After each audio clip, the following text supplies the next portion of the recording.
Duck and Goose Go to the Beach by Tad Hills.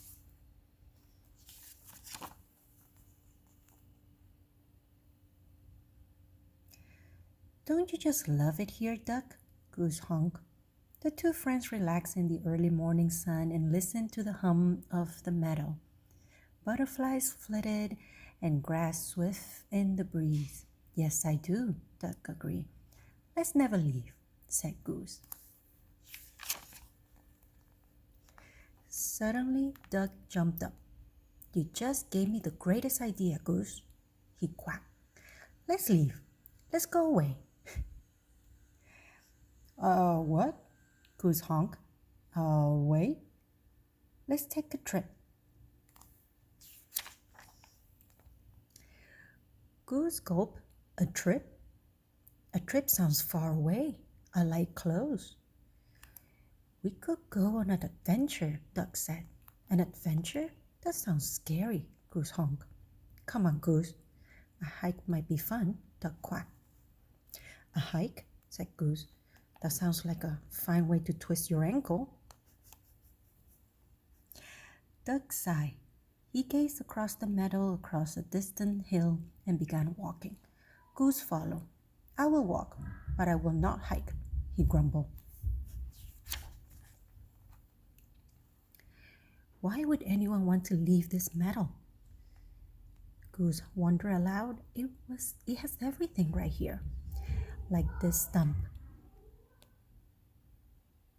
this hollow log, the gorging stream, our ball, of course, the lily pond, and don't forget the shady thicket.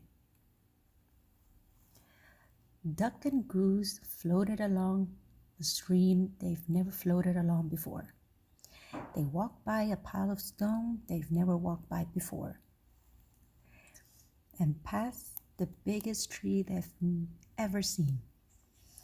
They walked across fields and up and down hills.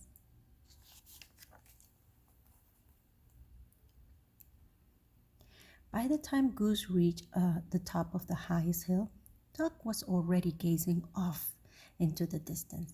What's that? He quacked. Could it be the beach? Goose honked. Duck's tail twitched with excitement. I'm pretty sure I love the beach. You've been to the beach? Asked Goose. No, not yet, said Duck, and he took off down the hill. Follow me, Goose. We're going to the beach. Goose chased after Duck. But Duck, we already had our adventure, he called. Wait, he shouted. Slow down, he honked.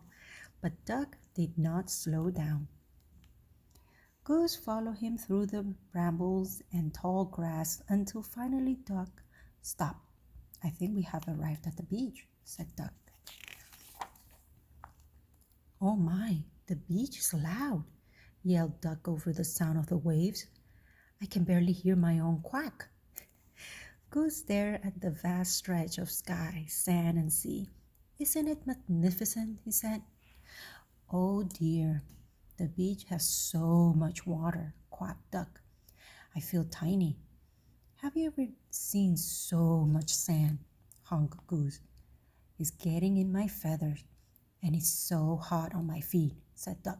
Let's go. Go swimming? Good idea, Duck, said Goose, and he raced to the water's edge. No, Goose, wait for me.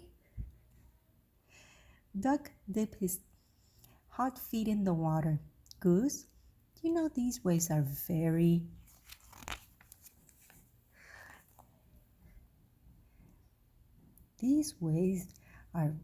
fun. Is that what you were going to say, Duck? Honked Goose. No, not exactly. The two friends strolled along the beach. They met the locals. Some were friendly, others were not. Some very shy, others were not. Goose thought Duck might enjoy searching for sea creatures under the rocks and seaweed. He did not. Be careful, Goose. You don't know what's in there, Duck quacked. They built a sand castle, and they listened to the gentle roar of the ocean from deep within the seashell. It made Duck homesick. Homesick. It sounds just like our gurgling stream, he quacked. Later in the day, when the sun had cooled and the waves had settled, Duck and Goose relaxed. I like the smell of the beach, Goose said. Me too, Duck agreed, but not as much as the meadow. Well, there's no place like the meadow, honk, Goose. That's very true, said Duck.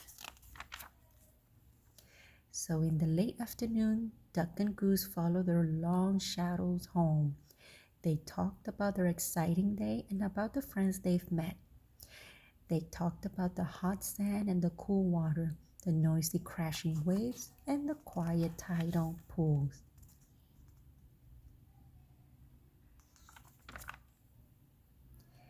Back in the meadow at last, they watched the sunset, birds sang and grass swelled in the breeze. They both agreed that it was nice to be home. Duck, where should we go next? Goose asked. Duck closed his eyes. How about to sleep? The end.